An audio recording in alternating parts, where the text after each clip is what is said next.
That's got it, everybody. Are these dogs something, and are these people something?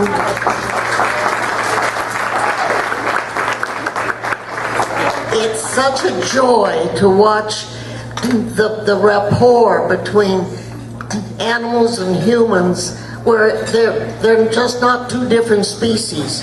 But before I do anything else, I want to congratulate this miracle worker.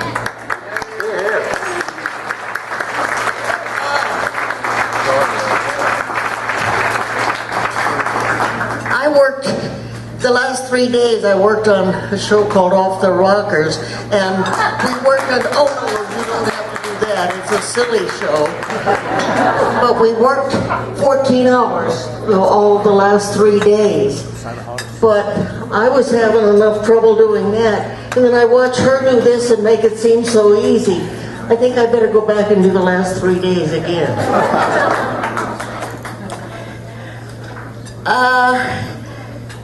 Today is a celebration of Dogs for the Deaf and their past 35 years. It's always not about the past, it's about the future. And more as people get aware of Dogs for the Deaf, more and more people are coming to take advantage of these wonderful animals.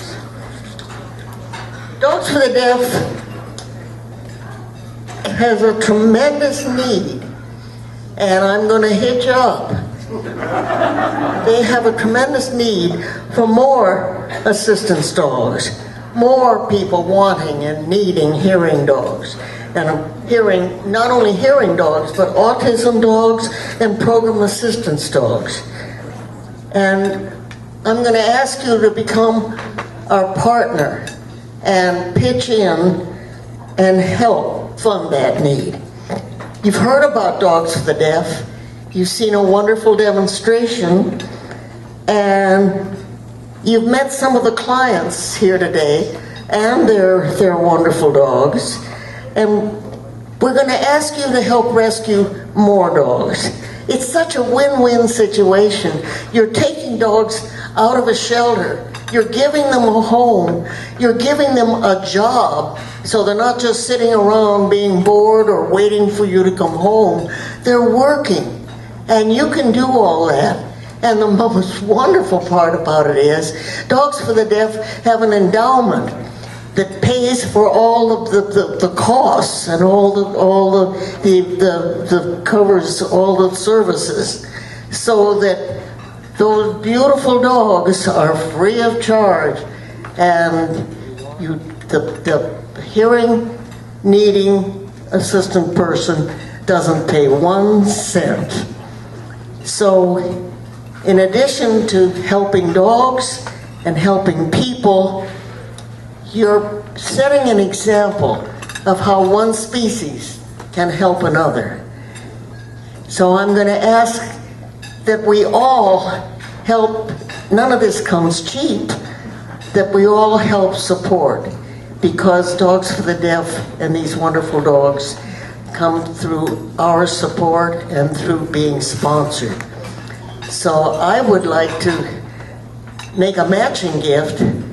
I'll match the first 25,000 people, the first 25 people who give $1,000.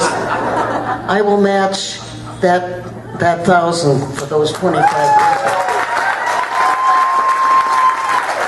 So even, I'm just going to ask that somebody, you may not have it today, but when you go home tonight, think about it carefully, and please give as much as you can, and let's make this a very important day for these wonderful dogs. Thank you so much, and keep up the good work.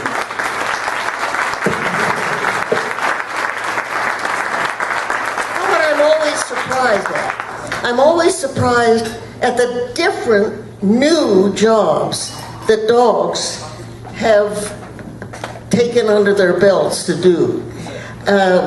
Of course, no one for a long time even thought of dogs helping people here.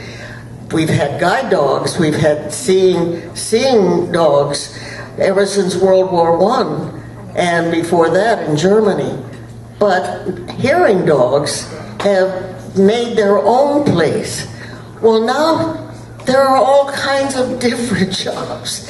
Up in the wine country, in the vineyards, there's a moth that preys on the grapes and really ruins some of the grapes.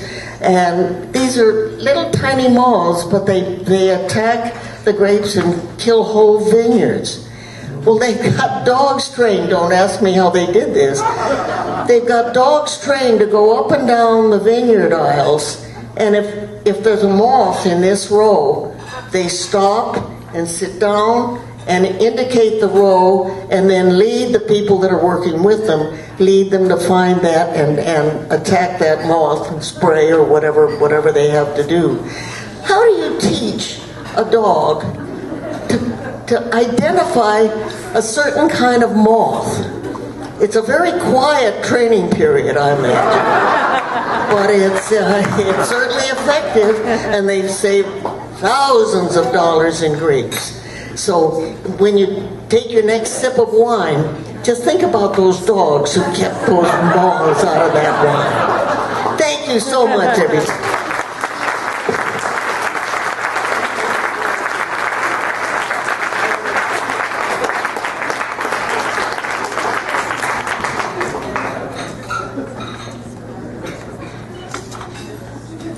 Betty, did I hear that number right? 25 times the first $1,000? Holy cats. Thank you so much, Betty, for all you've done today.